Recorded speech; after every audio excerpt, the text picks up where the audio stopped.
তো hey guys, welcome to real sports Bengali. তো বন্ধুরা, অনেক দিন পর আবার নতুন একটি ভিডিও নিয়ে হাজির হলাম। এই মাঝের সময়টা ঘটে গেছে অনেক ঘটনা, যেখানে রিউমার উঠেছে যে টম অলরেড মোহনবাগান ছাড়তে চলেছে এবং নানা প্লেয়ারের সঙ্গেও গুঞ্জন এসেছে। এইসব নিয়েই আজকে কথা বলবো আপনার এই ভিডিওতে। তো খুব একটা দেরি না করে শুরু করছি আজকে ভিডিওটি। ট্রান্সফার আপডেট বাদ দিয়ে যদি আমরা কালিঙ্গা সুপার কাপের দিকে আসি, সেক্ষেত্রে কালিঙ্গা সুপার কাপ বলতে গেলে জমে উঠেছে, যেখানে সিজনের শুরুতেই আগেরবারের দুজন ফাইনালিস্ট যথাক্রমে ইস্টবেঙ্গল এবং উড়িষ্যা এফসি দুজনেই ছিটকে গেছে তাদের প্রথম ম্যাচ থেকেই। এবং তারপরে আরেকটি শকিং জিনিস ঘটেছে, যেখানে অ্যান্টোনিও লোপেস হাভাসের ইন্টারকাসি, যেখানে অ্যান্টোনিও লোপেস হাভাসের কোচিং ছাড়া ইন্টারকাসি বেঙ্গালুরু এফসিকে পেনাল্টি শ্যুট আউটে হারিয়ে দিয়ে কোয়ার্টার ফাইনালে উঠে গেছে।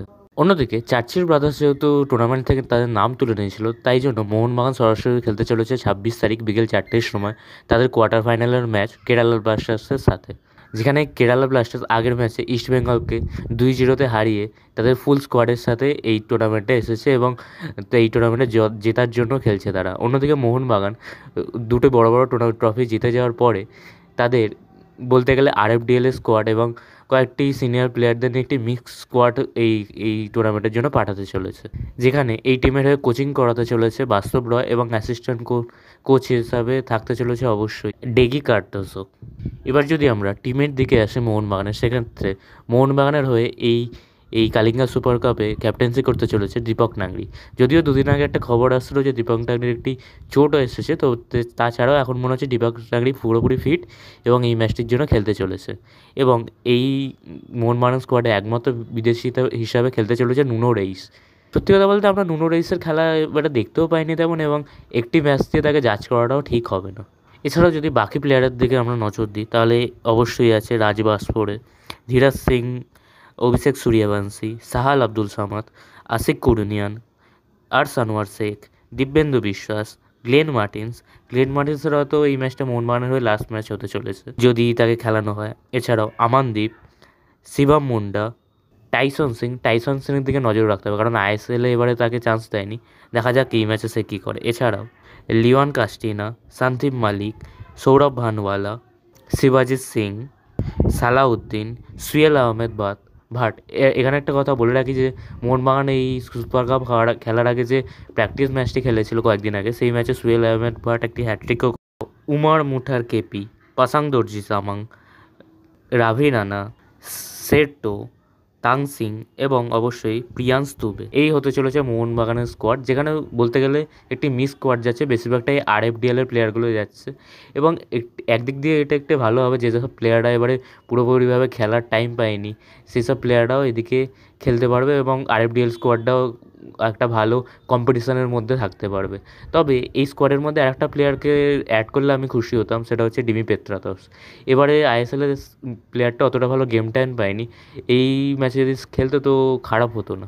অন্যদিকে কেরালা তাদের ফুল স্কোয়াড নিয়েই আসতে চলেছে, শুধুমাত্র অ্যাড্রিয়ান লুনা আগের ম্যাচে চোট পেয়েছিল, দ্যাটস ওয়াই সে হয়তো এই ম্যাচটি মিস করতে চলেছে। তো বন্ধুরা, এই ম্যাচের কীরকম প্রেডিকশান অবশ্যই আপনারা কমেন্টে জানাবেন। যদিও মোহনবাগানের ক্ষেত্রে এই ম্যাচটি জেতা অত্যন্ত কঠিন হতে চলেছে, তবুও যদি মোহনবাগান কোনোভাবে এই ম্যাচটি জিতে যায় তো তার থেকে ভালো আর কিছুই হতে পারে না। এবার যদি আমরা সুপার কাপের আপডেট ছেড়ে আইএসএলের ট্রান্সফার মার্কেটে আসি, তো এই কদিনে দল ছেড়েছে ইস্টবেঙ্গল লেজেন্ড ক্লেটন সিলভা, এবং অন্যদিকে আর্মান্দো সাদুকো ওই ব্যাঙ্গালোরের সাথে একটা বলতে গেলে তার একটি সেলিব্রেশনের জন্যই বলতে গেলে এফসি গোয়া তাকে দল থেকে বিদায় জানিয়েছে। তো এবার আমাদের দেখার হবে যে আর্মান্দো সাদুকোর পরবর্তী ডেস্টিনেশন কোথায় হয় এবং তাকে আইএসএলে আবার দেখতে পাওয়া যায় কিনা সেটাও দেখতে। অন্যদিকে রয় কৃষ্ণা যে ইঞ্জুরিতে ভুগেছিল, এসিএল ইঞ্জুরিতে, সেও নাকি শুনছি উড়িষ্যার সঙ্গে কন্ট্রাক্ট এক্সটেনশন করতে চলেছে এবং উড়িষ্যা তাকে আরও একটি নতুন কন্ট্রাক্ট দিতে চলেছে। অন্যদিকে এক্স মোহনবাগান প্লেয়ার হেক্টর ইয়েস্তে, যে এই সিজনে ইস্টবেঙ্গলের সাথে ছিল, সে ইস্টবেঙ্গলের হয়ে লাস্ট ম্যাচ খেলে নিয়েছে এবং রিটায়ারমেন্ট ঘোষণা করে দিয়েছে। সত্যি কথা বলতে আগেরবারে যদি হেক্টর ইয়েস্তে রিটায়ারমেন্ট ঘোষণা করে দিত তার থেকে ভালো কিছু হতো না, কারণ একটা কাপ উইনিং টুর্নামেন্ট গেছিলো তার। এরপর একটা লজ্জাজনকভাবে ইস্টবেঙ্গলের সাথে তার টুর্নামেন্ট গেলো, যেখানে বলতে গেলে এজের জন্যই সে ঠিকমতো খেলতে পারেনি, লাইক স্পিডটা এতটা কমে গেছিলো এইসব কারণে। তো এটাই এছাড়াও এসব বাদ দিয়ে যদি আমরা মোহনবাগানের দিকে আসি, তো মোহনবাগানে অবশ্যই একটি বড় খবর আসছে, যেখানে শোনা যাচ্ছে যে জেসন কামিন্সের সঙ্গে মোহনবাগান কন্ট্রাক্ট এক্সটেনশন করতে চলে। যদিও জেসন কামিন্সের সঙ্গে 2+1 ইয়ারের কন্ট্রাক্ট ছিল মোহনবাগানের, তাছাড়াও এই ইয়ারটা জেসন কামিন্স মোহনবাগানে থাকতো। এছাড়াও মোহনবাগান নতুন করে জেসন কামিন্সের সাথে কন্ট্রাক্ট করছে, যেখানে 2027 অবধি জেসন কামিন্স মোহনবাগানেই থাকতে চলেছে। অন্যদিকে যা খবর পাওয়া যাচ্ছে তা অনুসারে গ্রেগ স্টুয়ার্ট মোহনবাগানের হয়ে তার লাস্ট ম্যাচটি খেলে নিয়েছে, এবং আমরা সকলে তো ভেবেই নিয়েছি, জানতামও যে গ্রেগ স্টুয়ার্টের এই সিজনটা মোহনবাগানের হয়ে লাস্ট সিজন হতে চলেছে, এবং পরের সিজনে মোহনবাগান তার একটি রিপ্লেসমেন্ট নিয়ে আসে। যদিও মরশুমের শুরুটা গ্রেগ স্টুয়ার্টের জন্য অত্যন্ত ভালোভাবেই হয়, কিন্তু তারপর যখন তার ইঞ্জুরি লাগে, তারপর মোহনবাগান তার সার্ভিস সম্পূর্ণরূপে পায়নি, এবং ইঞ্জুরি পরে গ্রেগ স্টুয়ার্টকে তেমন ছন্দেও পাওয়া যায়নি। এইসব কারণেই গ্রেগ স্টুয়ার্ট মোহনবাগানের ক্লাব ছাড়তে চলেছে, এবং তার বদলে আসতে চলেছে নতুন প্লেয়ার। মাঝখানে অনেক রুমার আসছিল, যেমন জ্যাকসন ইরভাইন, এই জাতীয় বড় বড় প্লেয়ারের মোহনবাগানের সাথে লিঙ্ক আপ হচ্ছিল, কিন্তু সেগুলো সবই ফেক নিউজ। অ্যাকচুয়ালি জ্যাকসন ইরভাইনের নিউজটা আসল হওয়াটা নিয়ে আমারও সন্দেহ লাগছিল, কারণ প্লেয়ারটা অস্ট্রেলিয়ার হয়ে 2026 বিশ্বকাপ খেলতে চলেছে, তারপর হলে কোনো একটা হতে পারে, বাট এই মুহূর্তে সম্ভব বলে তো আমার মনে হচ্ছিল না। আমার যতদূর মনে হয় গ্রেগ স্টুয়ার্টের জায়গায় মোহনবাগান তার একটি আপগ্রেডেড প্লেয়ারই নিয়ে আসবে, এবং প্লেয়ারটার বয়স ওই 29-30 এরম টাইপসেরই হবে। তার থেকে বেশি বয়সের player I don't think Mohun Bagan আনবে, কারণ আমার যতদূর মনে হচ্ছে মোহনবাগানে এমন একটা প্ল্যান তৈরি করার চেষ্টা করছে, যেখানে বিদেশিদের একটা কোর মোহনবাগান ধরে রাখবে, তার সাথে ইন্ডিয়ান কোরটাও ধরে রাখবে। এইভাবে একই বিদেশি মোহনবাগানের সঙ্গে অনেক বছর ধরে খেলে যাবে, যেমন আমরা রিসেন্ট টাইমে দেখলাম জেসন কামিন্স ছিল, তার সাথেও প্রায় বলতে গেলে 4-5 বছরের কন্ট্রাক্ট হয়ে গেল।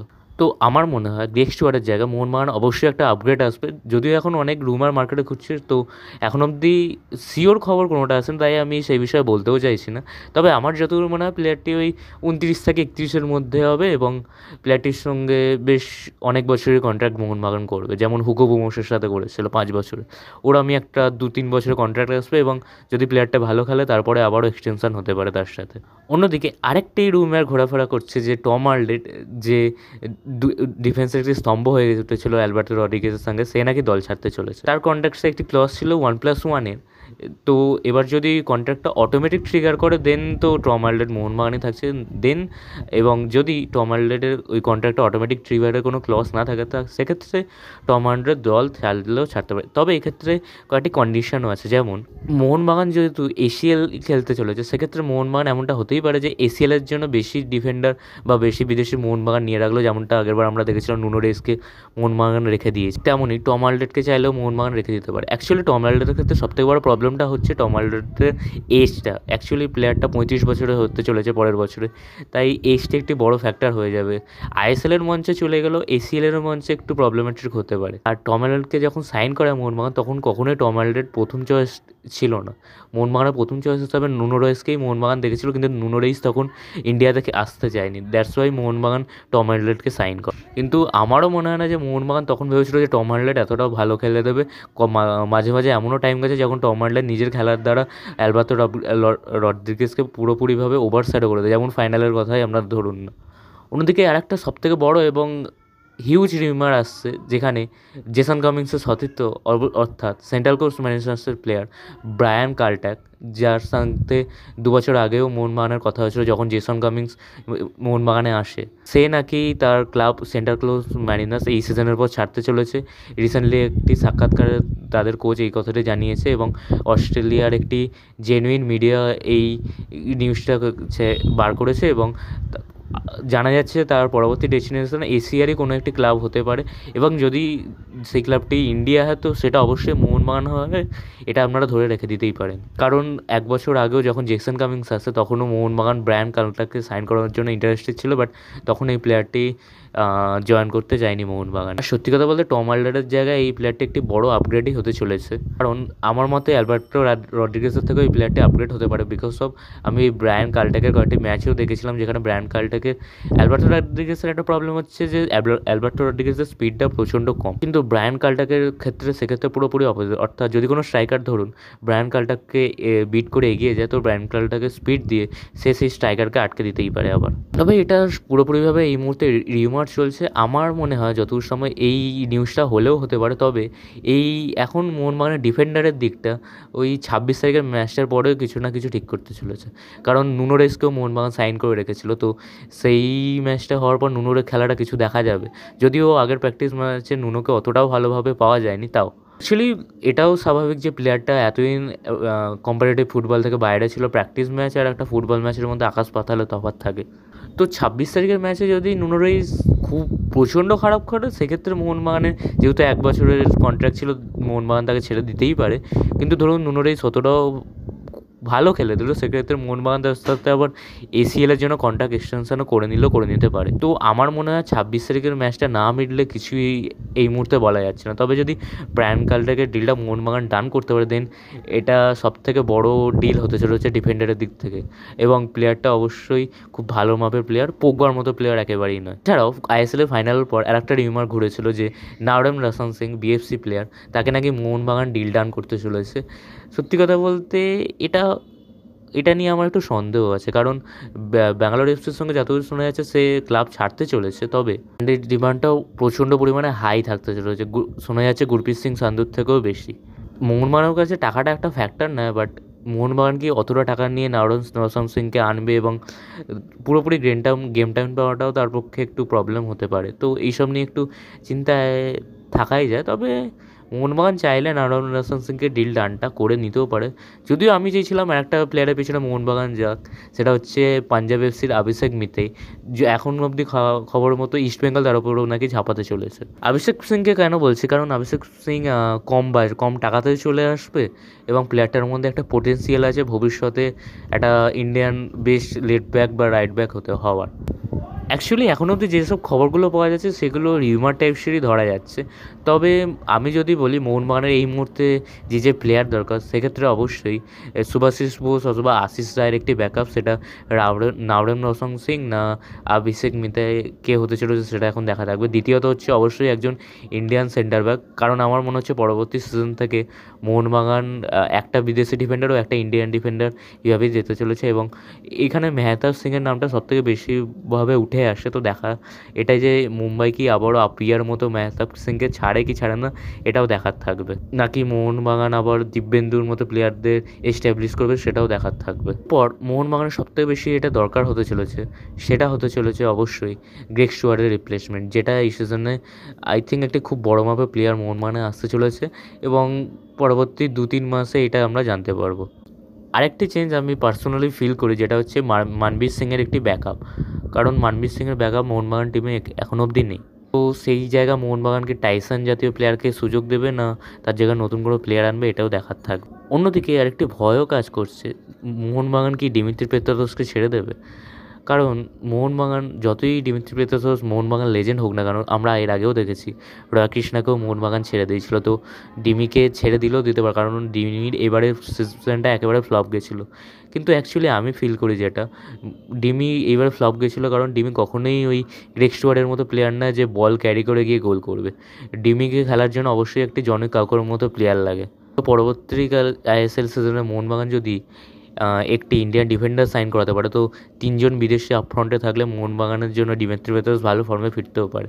তো এগুলো আমি সবই একটি রিউমার বলে বললাম। আপনাদের কী মনে হয় কোন জাতীয় প্লেয়ারগুলি মোহনবাগানে আসতে চলেছে এবং কোন কোন জায়গায় অ্যাকচুয়াল মোহনবাগানের প্লেয়ার দরকার, অবশ্যই কমেন্টে জানান। সুপার কাপে মোহনবাগান কীরকম ফলাফল করবে অবশ্যই সেটাও কমেন্টে জানান। তো ভিডিওটি ভালো লেগে থাকলে অবশ্যই ভিডিওটিকে একটি লাইক করে দেবেন এবং চ্যানেলটিকে একটি সাবস্ক্রাইব করে দেবেন। টাটা।